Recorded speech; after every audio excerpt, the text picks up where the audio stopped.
Namastê, bem-vindos todos na segunda aula do curso de Yoga, instrutor de Yoga. Vou ficar mais perto para que se escute o áudio.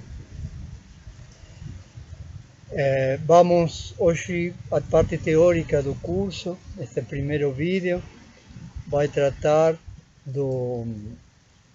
Estamos na praia de Jabaquara, aqui em Paraty. Esta praia está deserta, né?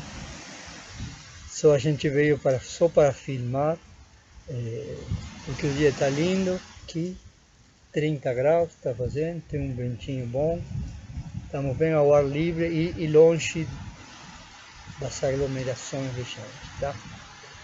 Então, o yoga. Vamos falar um pouquinho da história para entender as linhas de yoga e a prática do yoga até agora. Temos que entender um pouquinho a história da própria humanidade. Milhares de anos atrás,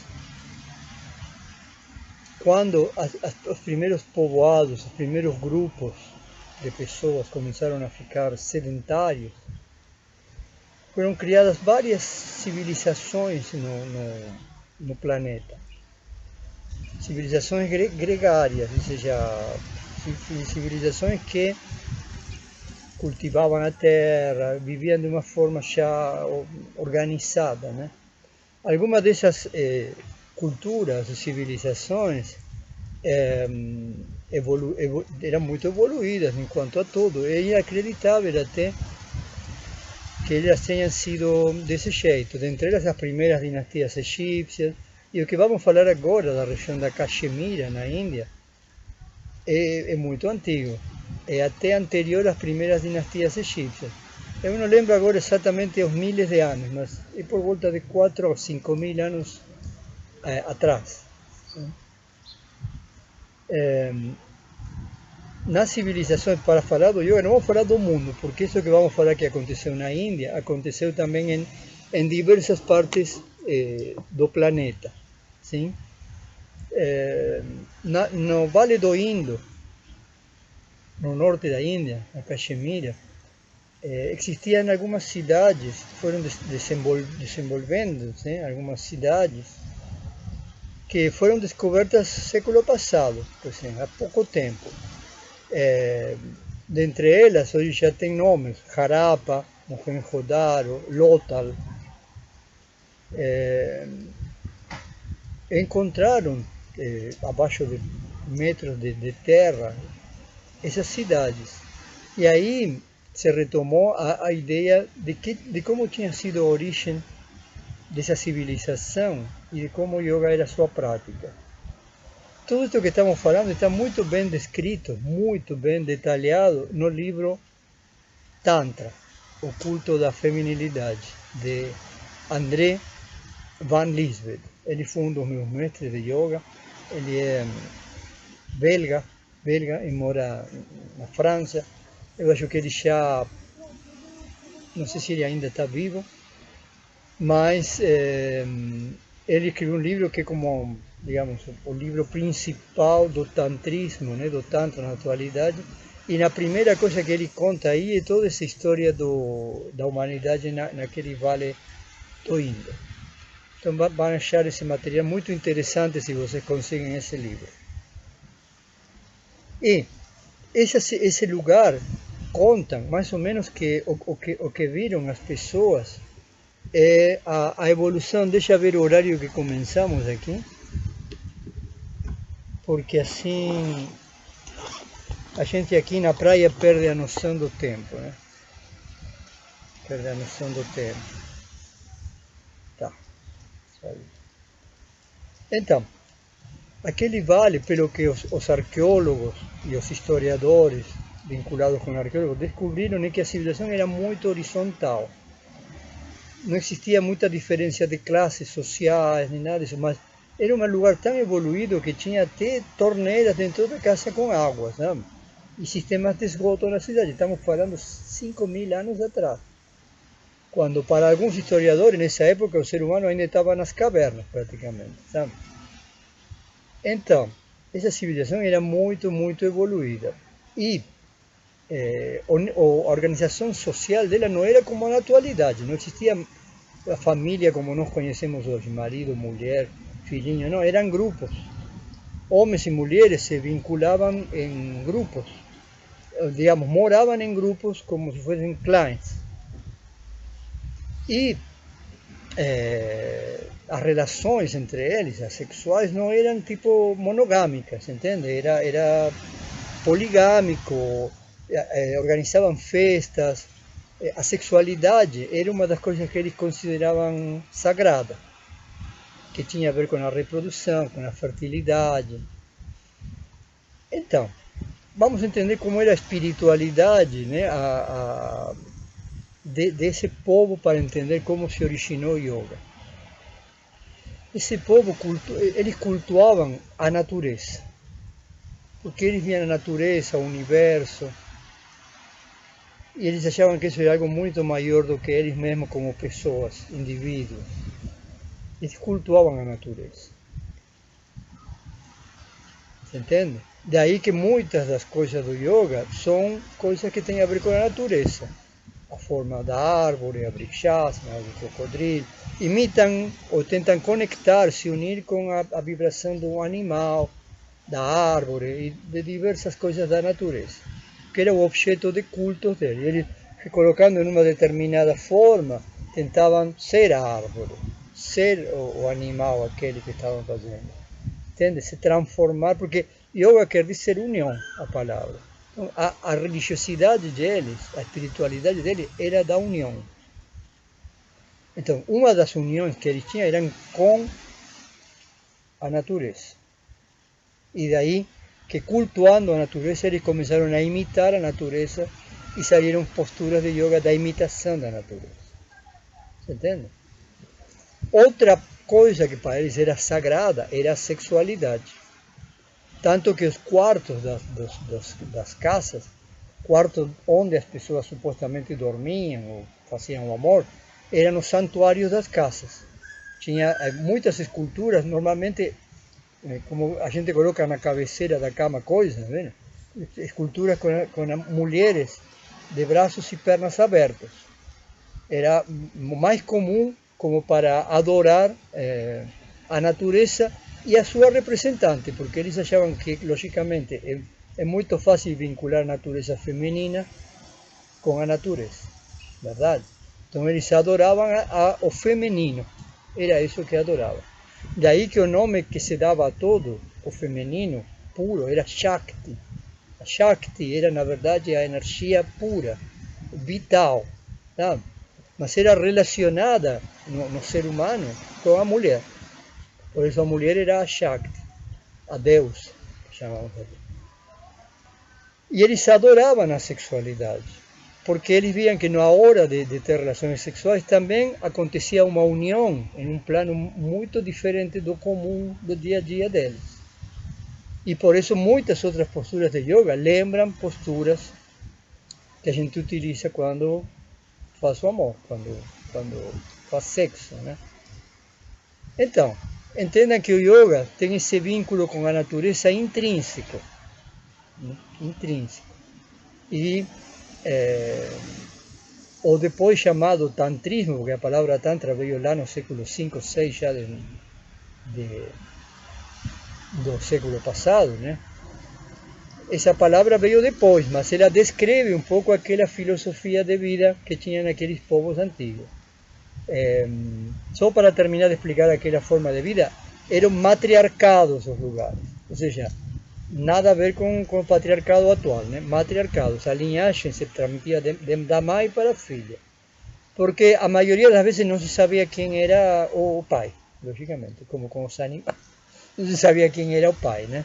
De uma criança, mas essa mulher podia estar convivendo com várias pessoas, vários homens também, muitas mulheres com muitos homens, mas eram clãs, entendem? Eles estavam assim.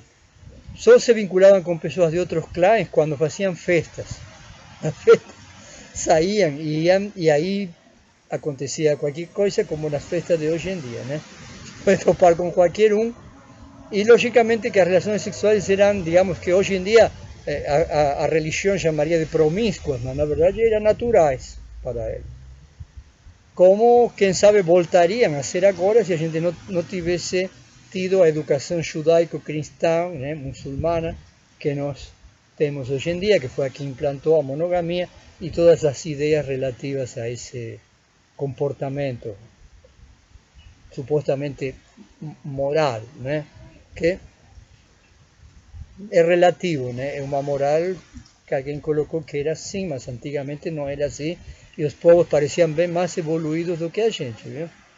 Então, vamos lá por outro caminho. Então, os povos, a contenção familiar era de grupo, não era de uma pessoa com outra. Não era marido, mulher, papai e mamãe, entende? Então as pessoas não precisavam depender das outras para isso. Elas estavam no seu grupo.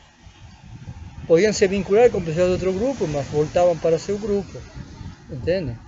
Então era muito diferente, não existia toda aquela... Se não queria usar uma palavra forte, mas vou usar, essa barbárie que é hoje em dia o matrimônio, né? O casamento e as relações que nós temos hoje em dia, que nunca dão certo, na verdade, né? Fazer o quê? O amor é uma coisa, mas as relações humanas são outras. Mas bom, isso daria para escrever um livro, então não vamos falar muito disso. Só vamos falar que, ao mesmo tempo que essas civilizações muito evoluídas na época, e até para hoje em dia seriam evoluídas, não eram naquela época não, se desenvolviam no Vale do Indo, no norte da Europa, lá nos povos que depois foram chamados de bárbaros, vikings, etc., nas estepas russas, e lá nos países nórdicos, se desenvolviam culturas nómades, ao contrário, pessoas que andavam de um lado para outro conquistando povos, pessoas. Isso a gente vê em muitos filmes, seriados, etc., né? Esses povos se deslocavam por causa do clima. O clima era horrível, frio, neve, sabe? Vocês sabem como é o clima lá do norte da Europa e da Eurásia, né? Então, eles se deslocavam e entravam em guerra constantemente, ocupando lugares, ficando um tempo e depois se deslocando para outros lugares. Esses povos, a história começou a chamar de arianos, uma palavra que pegou Hitler para usar para seus fins, né, malucos. Mas eram chamados de arianos porque ariano quer dizer povo invasor, guerreiro, que conquista, que vai à luta. Esses povos nômades eram organizados como exércitos. E aí a cultura, a organização social era totalmente contrária dos povos tântricos, dos povos gregários. Eram povos nômades, onde era patriarcado absoluto, e quem tinha a maior força era o chefe de todos. E a mulher, contrariamente ao que era na Índia, era praticamente uma pessoa usada para parir filhos quando eram homens, porque mulheres, quando sobravam, eles até matavam as bebês quando nasciam. Não queriam excesso de mulher porque era carregar, eles usavam a mulher para quê? Para serviços. Como continuou no mundo até, acho que até agora, né? Mas bom, até há pouco tempo. Mas bom, para serviços e para parir filhos e cuidar os filhos, etc, etc. Eram patriarcados. O que aconteceu? Esses povos, lembram quando eu falo de patriarcado, matriarcado, o mundo é a história do mundo. Eu não estou colocando juízo de valor aí, embora eu ache muito melhor a fórmula do matriarcado que a do patriarcado religioso. Podemos comparar um pouco com a esquerda e a direita hoje em dia no mundo também. Seria engraçado de ver isso. Mas, bom, vamos entender que eram dois mundos diferentes, na verdade, né? Mas esses povos nômades começaram a chegar nos lugares mais cálidos, que era onde estavam aqueles povos mais evoluídos, né? Sedentários. Começaram a invadir. No caso da Índia, isso aconteceu no mundo todo, foi um período de guerra no mundo. Mas no caso da Índia, estes povos arianos começaram a invadir e dizem que foram 1500 anos de guerras, 1500 anos de guerra. Os textos mais antigos da Índia, dos Vedas, falam só de guerras. E você vê o Mahabharata, bom, o Bhagavad Gita, que é uma parte do Mahabharata, do Ramayana, etc., os livros sagrados antigos só falam de guerras. porque só existían guerras na época. E esses povos arianos foram invadindo os povos nômades. E as guerras demoraram muito tempo. E nesse período de 1500 anos de guerras, não aconteceu totalmente uma invasão, mas os povos arianos ganharam as guerras, lógico, com o tempo. E implantaram seu sistema social, patriarcal, vertical, piramidal. Entendem? E esse patriarcado se misturou com a religiosidade, a espiritualidade dos povos que estavam morando aí. E que deu isso? Duas coisas que dominaram o planeta até agora: exército e religião. Isso que deu. E vincular as duas coisas dentro de um esquema sociocultural, patriarcal, com domínio absoluto da força do macho, né, do homem. E isso durou até agora. Foram mais de 3.000, 4.000 anos e de todo esse... Mas também, não vou colocar juízo de valor, porque é histórico isso, são coisas que aconteceram, né?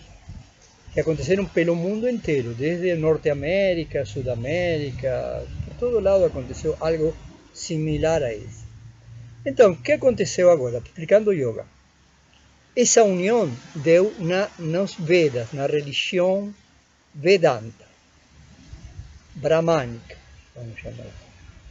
E o yoga, que era uma prática dos povos sedentários, dos povos dravidianos, como se chamavam os povos que estavam morando aí, foi incorporada quando começaram a ser escritos os livros dos Vedas, né? As práticas dos povos dravidianos, que era yoga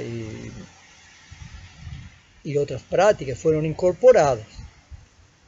E aí se criou a religião védica, a qual criou o sistema mais perverso da história da humanidade, porque criou o sistema de castas, sabe? O Brahman, que era o sacerdote, depois os generais, os militares, vamos chamar assim, depois os comerciantes, depois o povo, raso, sabe? E depois aqueles que estavam fora de casta, que eram os sudras, os intocáveis. Olhem que louco, foi um sistema que, prometendo você que se se comportasse bem nesta vida, na próxima vida, você ia nascer numa casta superior, ia ficar melhor, mas não nesta vida, na próxima, né? Então, o povo ficou submetido absolutamente a uma barbárie absolutista, digamos, né? Então, assim foi. E o yoga foi absorvido e era uma prática permitida só para os brahmanes, para os sacerdotes, e não para o povo. O povo na Índia não praticava yoga. Até agora, a maioria do povo pode praticar yoga, mas porque agora está se movendo muito para muitas linhas, muitas coisas. Mas antigamente não era assim. E ainda o filho do Brahman, Brahmaninho era, entende? Ou seja, ele era Brahman também, o filho do escravo voltava a ser escravo. Não existia nascer e você passar por uma casta superior, só de uma vida para outra. Então era um sistema muito cruel, né? Muito. Então, mas o yoga foi absorvido pelos Vedas e foi como, eu achamos assim, os historiadores, eu também, dissecado. Ou seja, foi praticado só pelos brahmanes e só restrito a esse círculo religioso, vamos chamar assim, né? do povo triunfante nas guerras. Então, o que aconteceu no final de toda essa história? Brahmanes, sacerdotes, praticaram yoga e continuaram a praticar, e praticaram por muitos centos e centos de anos. Dentre eles, um deles se destacou muito e se chamava Patanjali. Patanjali era um Brahman, como todos os que praticavam yoga nessa época, nesse tempo. E Patanjali, de alguma forma, era diferente. Ele tinha uma filosofia mais... o comportamento não era tântrico, porque isso não era comum na época. Sim? Não era como aqueles povos antigos, mas a filosofia de vida era Samkhya. os Vedas têm duas filosofias de vida matrizes, o Samkhya e o Vedanta. Daí que acontece, dentro dos próprios Vedas, os livros, tem o Vedanta puro, que é mais restritivo, que tem um comportamento brahmacharya, quer dizer, repressor, como agora até se costuma fazer na religião católica, por exemplo, repressão, não faça isto, não faça aquilo outro, repressão sexual, celibato. Isso é brahmacharya, o comportamento Vedanta. Por outro lado, tinha uma espécie de filosofia na Índia, mesmo dos brahmanes e dos Vedas, que era chamada de Samkhya. O Samkhya era como a filosofia ecológica, naturalista de esquerda para aquela época. Como se fosse agora o ecologista, o Greenpeace. Sabe? Era um pouco mais voltado à natureza. Não chegava a ser tântrico, como falei, mas era voltado à natureza. Era já um pouco mais amplo, sim, o leque do Samkhya. E Patanjali curtia o Samkhya, ele estava dentro do Samkhya, junto com muita gente. E o Samkhya não era repressor, era ao contrário, era o culto à natureza, exaltar os sentidos, a união, mesmo que tinha toda uma conotação védica, o Samkhya, sim? Que não era o Tantra, não era isso, era um comportamento mais adequado à união com a natureza, mas a linguagem e tudo era bem védica ainda, no Samkhya. Porém, Patanjali era muito mais aberto, não era aqueles ortodoxos védicos, né? E ele praticou yoga e se deu conta que o yoga era uma coisa muito antiga, que vinha de antes, pesquisou muito, segundo contam, né? E até que ele tentou sistematizar o yoga. O que foi sistematizar? Ou seja, pegar tudo o que sabia por aí e definir o que era o yoga, e o que iria ser o yoga e o que o yoga produzia. E aí ele escreveu um tratado que se chama, hoje em dia chamamos Yoga Sutras, de Patanjali. É um livro bom para ler, a gente não usa como material de estudo neste instrutorado, mas está aí, se alguém em algum momento quer. É muito complexo e hermético para entender, né? Porque é um livro escrito só para pessoas que já eram muito, já praticavam muito, já tinham uma experiência grande no yoga. Mas ele explica basicamente isto. Ele começa a dizer, agora a disciplina do yoga. Yoga é o controle da mente. Em outros estados, diz ele, não existe yoga. Você, na dispersão, nos outros estados da mente, pensamento, etc., não existe yoga. Só quando a gente consegue controlar a mente, parar a mente, os pensamentos, é que o yoga acontece. E a gente fica estabelecido em si mesmo. Ele diz assim no início dos Yoga Sutras. Fica assistindo a si mesmo, testemunhando a si mesmo. E esse é o estado que nós chamamos hoje em dia de meditação, de êxtase, de transe. E isso é yoga, por isso yoga é um estado. Mas isso já falamos na primeira aula. Para terminar esta aula, só mais uma coisa. Patanjali fez uma descrição nos Yoga Sutras dos estados do yoga, que o yoga produzia. E aí ele viu que o yoga tinha 10 estados, que nós chamamos yama e niyama. São 5 yamas, 5 niyamas, que vamos entender eles bem na próxima hora, vamos falar só de todos esses. Isso se chama Ashtanga do Patanjali, que são as 8 partes em que o yoga dividiu o yoga. Yama e niyama são preceitos ou estados, eu digo, que a pessoa atinge fazendo yoga. Depois está asanas, que são as posturas, e pranayama, que são o núcleo central da prática do yoga. Asanas, que quer dizer posturas, e pranayama, os exercícios respiratórios que mexem também com a energia vital, o prana. E depois os outros 4 estados finais, que são pratyahara, que é o controle das percepções sensoriais, dharana, que é a concentração. Já vamos explicar todos estes passos na próxima aula. Dhyana, que é a meditação, e samadhi, que é a iluminação, o estado que o yoga persegue, o êxtase, a iluminação, o estado orgásmico.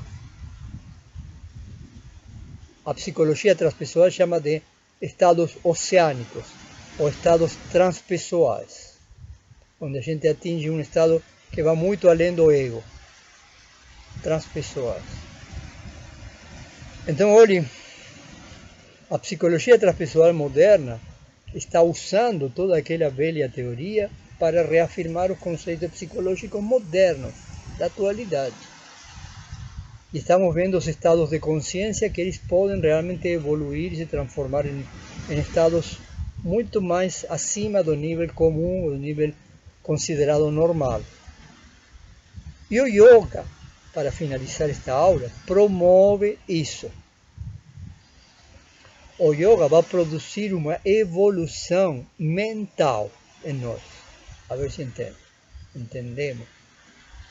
Para nos levar de ter uma mente muito comum, regida pelas coisas comuns que a gente vê no mundo, no dia a dia, a ter uma mente que consiga ver, uma pessoa desperta, um Buda, um iluminado, que consiga ver a realidade do que o mundo é, que é maravilhoso, não tem nada de ruim.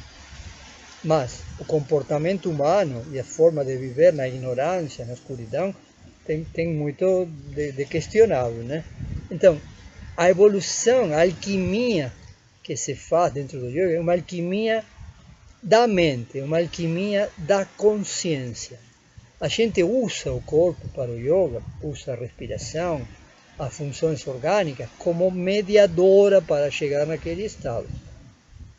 E não que o yoga seja uma disciplina física, está longe de ser. Tem gente que faz yoga só medita ficando quieto. Entende? E já é um iluminado, um Buda. O próprio Buda fazia yoga. E depois parou de fazer yoga e só meditou. E aí foi que se iluminou. Então, entendam que o yoga é um estado. Isso quero que entendam, porque é muito importante. Se você não entender que o yoga é um estado, vai se transformar em um yoga fitness, entende? E isso é uma coisa horrível de acontecer, porque não tem nada mais contraditório que o yoga, que tudo que é competência, tudo que é forçar o corpo a alguma coisa a mais do que ele pode, e menos ainda a competência. Eu já vi, na Argentina, quando eu saí, agora aqui não sei no Brasil, mas na Argentina, quando eu saí 20 anos atrás, existiam competências de yoga. Isso é uma coisa absolutamente ridícula de acontecer. Competência de yoga não tem nada mais contrário à competência que o yoga. Ou seja, uma pessoa que compite com outra por yoga, ele não tem absolutamente nada de yogi. Ele é uma pessoa comum e corrente, como qualquer filho de vizinho aí, que está fazendo posturas e para convencer a alguém que é melhor que outra pessoa. É ridículo, porque a iluminação nos tira dessa posição de superioridade, de inferioridade e tudo. O único que nos faz ver a iluminação é o seguinte: existe a ignorância no mundo. Por quê? Porque nós temos uma mente que é programada, e essa mente é programada pela sociedade. E a sociedade só quer nos escravizar, quer nos tornar adeptos, cidadãos, adeptos à sociedade. Esse mundo da ignorância é o que nós vemos no dia a dia, que escolhe, que vota, escolhe os presidentes, etc. Entendam que isso é um mundo absolutamente escuro, ignorante, e que a gente tenta, a partir das práticas de disciplinas, sair desse mundo. E isso acontece com outras, não só com o yoga. A arte, por exemplo. Por isso que os artistas, normalmente, eles têm um nível de consciência bem superior, digamos, bem mais amplo, bem mais versátil, eclético, que pessoas comuns. A arte é um mediador também entre a consciência que traz coisas do inconsciente para o lado consciente, igual que o yoga, como explicamos na primeira aula.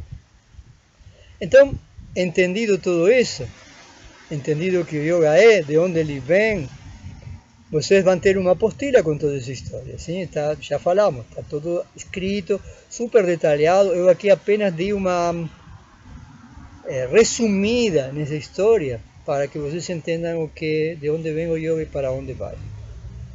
Na próxima, nós vamos explicar os yamas e niyamas e as linhas de yoga da atualidade. Sim, que isso é bem interessante de saber para entender como chegar. E aí, nessa parte, nós vamos terminar nossa teoria inicial mais teórica, sim, por valga a redundância. E depois vamos entrar diretamente com as teorias da prática, começando por relaxamento, meditação, pranayama, etc. Tá bom? Vamos encerrar por aqui. Namastê, até daqui a pouco na prática.